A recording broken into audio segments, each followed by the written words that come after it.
right, so now we'll move to our next bullet point, which is a discussion relative to the status of PERA's investigation and compensation for investigative personnel.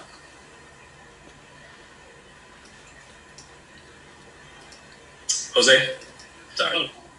I will just, let me go back 1 second. I was looking at an email that I got there, actually from Sean, and I was a little confused. I'll clarify that. So we are on to agenda item number 3. Yes. All right, so I wanted to give, as you mentioned, Nick, we have begun the process of submitting our investigations to the police department to be investigated. For a long time, we had not submitted them just because we were having difficulty creating a process that was going to be, that was going to fulfill our responsibilities under the statute, right? And so through meetings and that sort of thing, we finally have submitted at least the first batch of 12 matters that we are that we have voted on to be investigated. There's still some matters that we voted on to be mediated that we have not submitted yet. There have been a couple of concerns with regard to that we are. All right, I was trying to give some context, but in the light of this sound maybe going in and out, I want to pass the floor to Eugene to please give us an update on how the investigations are going. I was just, what I was saying before, I don't know where I got cut off, was that it's taken us a while to get to a point where we feel like the cases we submit to the police department have a process by which to be investigated. Well, we finally got to the point where we've submitted 12 cases for investigation.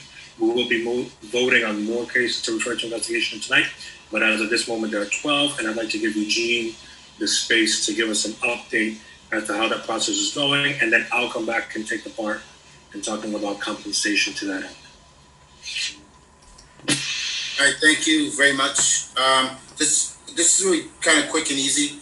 Like Jose had mentioned, there's 12 open cases for investigation.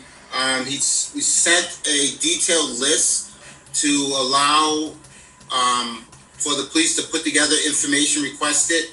I asked them to first send me reports, any documentation reports or anything that they would have on file, just so I could compare to the investigation notes that I have, and then be able to decide what's the best way to, and what video and other information we would want to look at. So out of that 12, they were able to find 6 actual reports, which I have those in my possession. They had stated that they needed some additional information to receive to look up in their database the other ones, so I'm providing them with that list. From the 6 that I was able to review, I sent them a detailed list of additional information, which includes body-worn camera footage with exact dates and times, number of officers on site, and some other reporting type information that should be records based on what their policies are. I got a call last week from Major Perez, who said he would be away until the 25th today and would not be able to start on that request until that date. So at this point, I have not received any of the that second request. And I'm also now I've completed the additional information that should help them locate the other information for the other 6 reports that we need.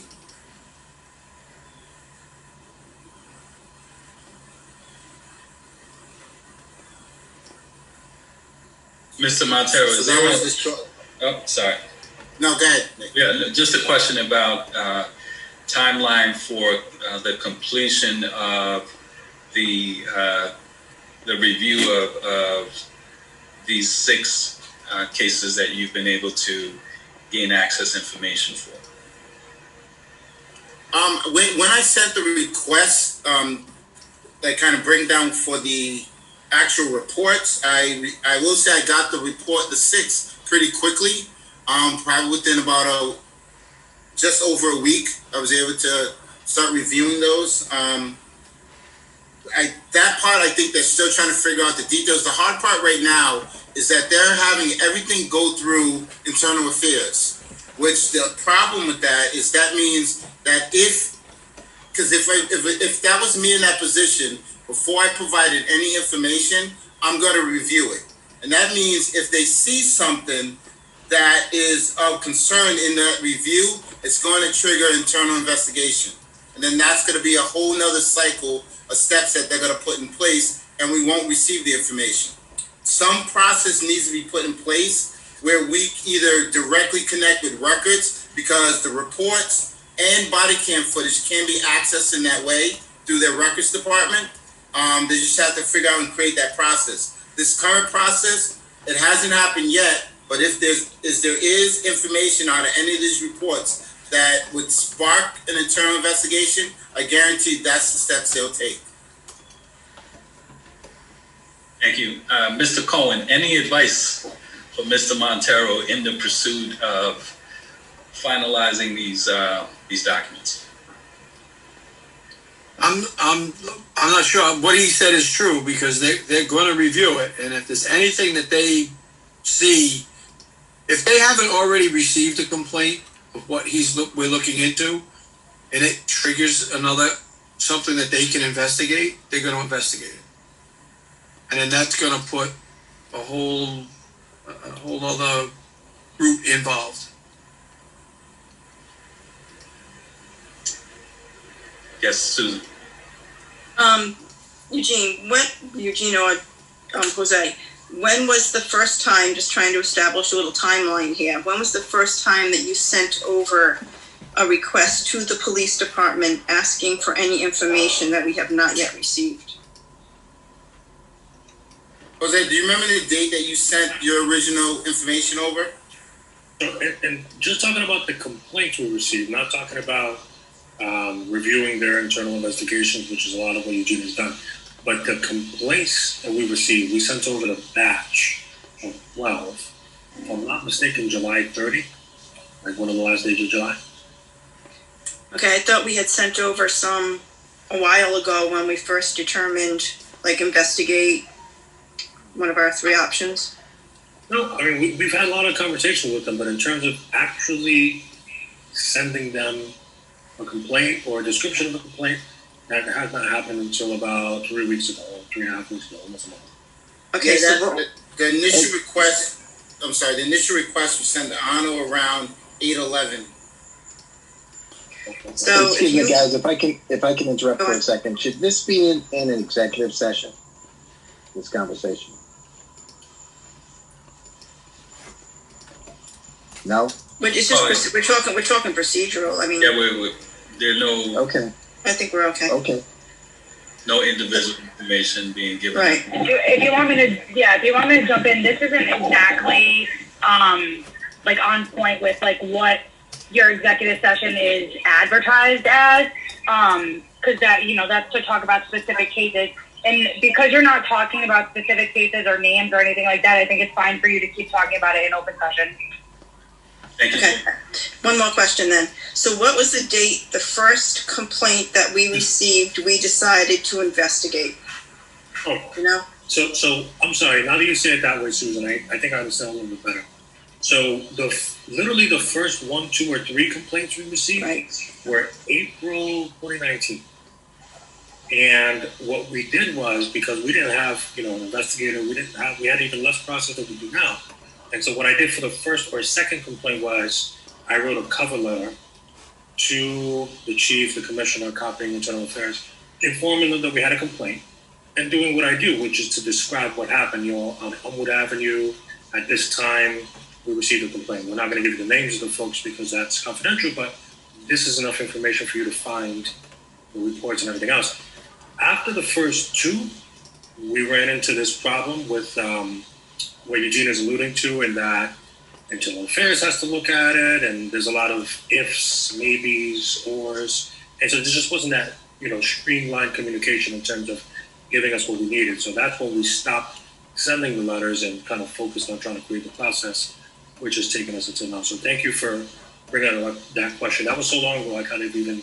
Well, that's kind of exactly what I'm trying to get at, is that we weren't sitting on all of these until just, a few weeks ago. That we did stop the process way back in April 2019 by asking for information and then hit a roadblock. Correct? Right. Okay, thank you. That's it.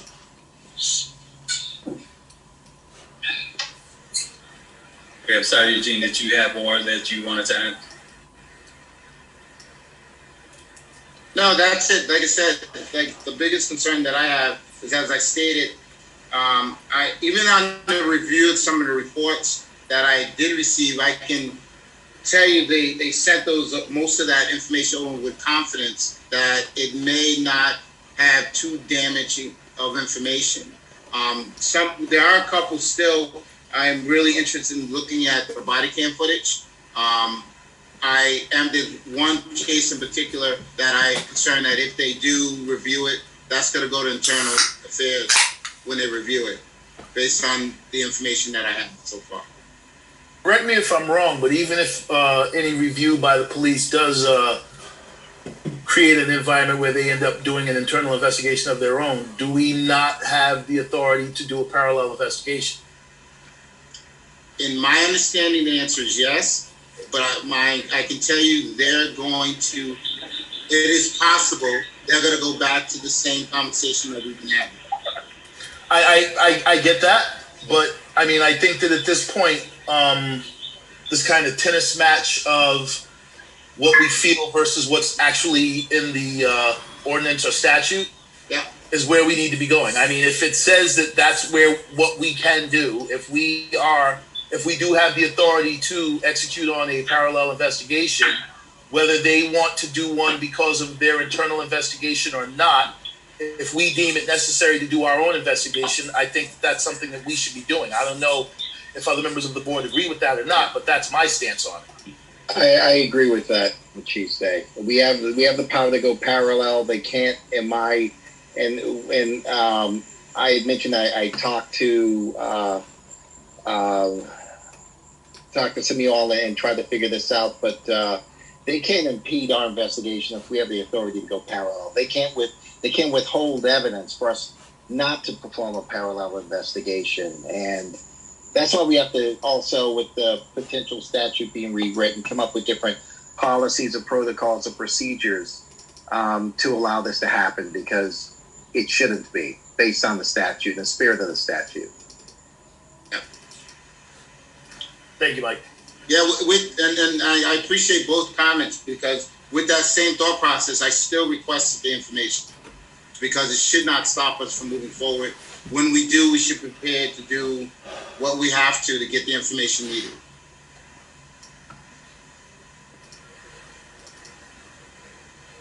Can I take a second and pivot to the compensation part?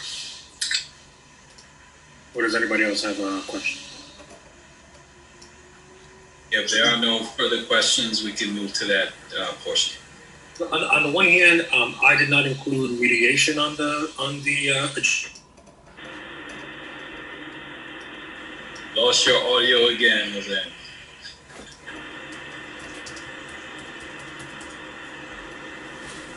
Yeah.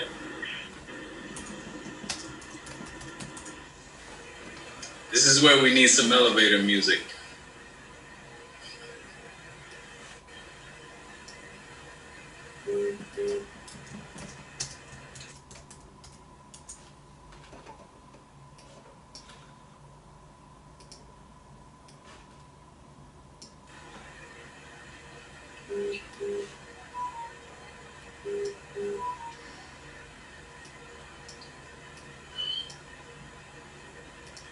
Eugene, so while we wait, just wanted to ask again if you had kind of a sense of an estimated timeline in which we could have some, final conclusion to these 6 complaints that we've received materials for.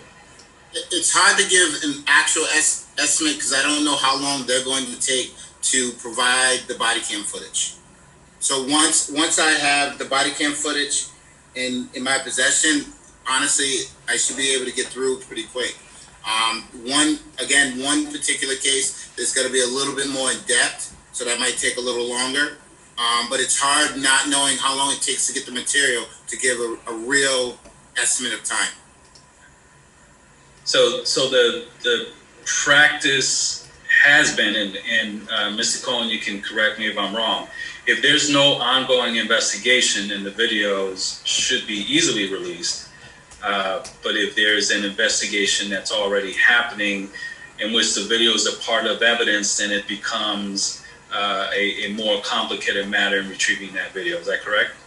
Well, the issue is even if there's no current investigation, they're going to review all information before they pass it on to us, based on the process in which they would like to put in place and having this go through internal affairs. The best way for this to happen is there needs to be some connection, however that works internally, directly to records. All body cam footage and reports can be accessed there, and that eliminates that possibility. Okay, thank you. So I'll say two things, and I really don't know what's happening with my audio. It seems like whenever I start speaking, it just kind of goes hang wire.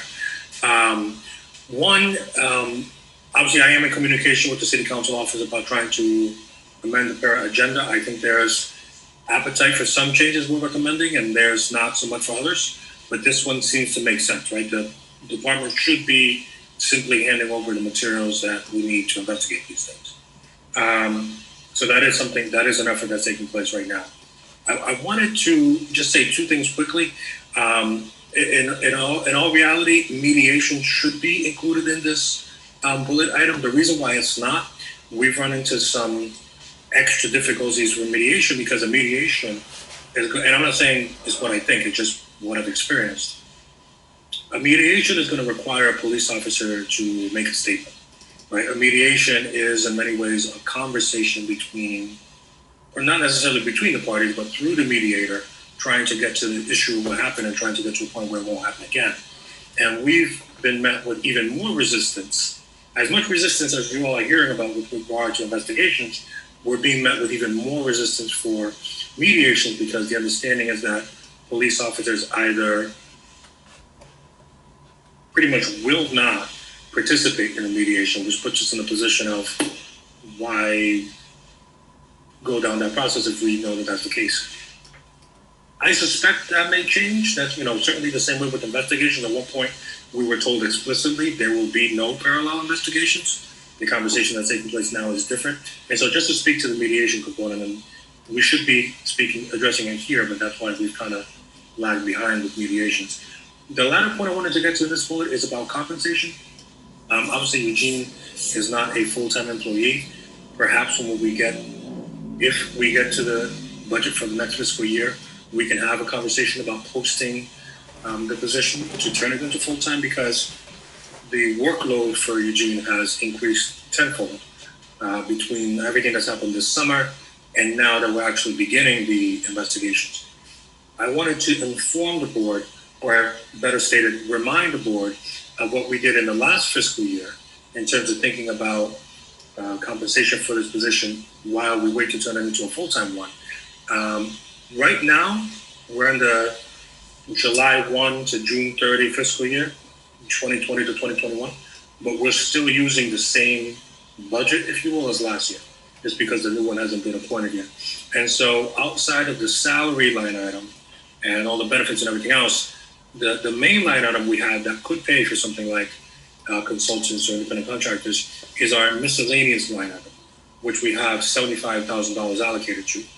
What we did last fiscal year was we asked, in order to pay anybody more than $5,000, you need to ask the Board of Contract and Supply for permission.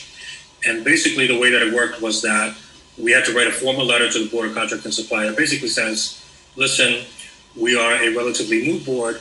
We're still figuring out our expenses and how to set things up. Can you allow us to allocate more money of our own money, right? Allow us to spend our own money in this way. And if I'm not mistaken, I think we allocated $25,000 each to mediation and investigation. My point being that obviously we're in a situation that's not ideal without knowing what the new budget's going to be. But since we're in this position, whether it be, I don't think we put an agenda item to actually take a vote on this now, but thinking about this moving forward, maybe we might want to make the same request to the Board of Contract and Supply, whether it be allocating $25,000 or $30,000 towards investigation and a similar component to mediation while we kind of figure out how, when we're going to be able to transition these positions into full-time positions. Does that make sense?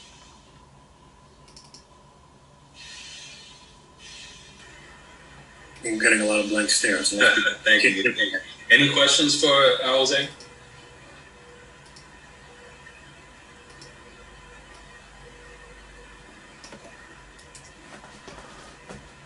Okay.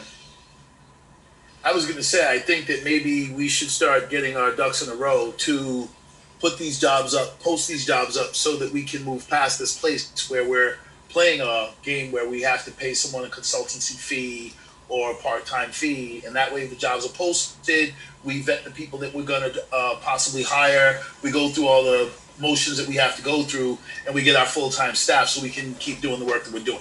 Because if we have someone working in a consultancy role right now, and then we get somebody else who ends up being hired as the full-time person, we're going to be changing horses in the middle of a race, and that can be detrimental to any investigations that are ongoing.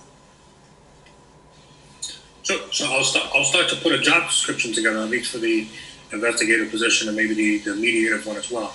Because I know we had talked about some other positions, maybe an assistant or an executive assistant, because that was actually in the original budget as well. So I am happy to work on that. Anybody else? All right, thank you, Jose.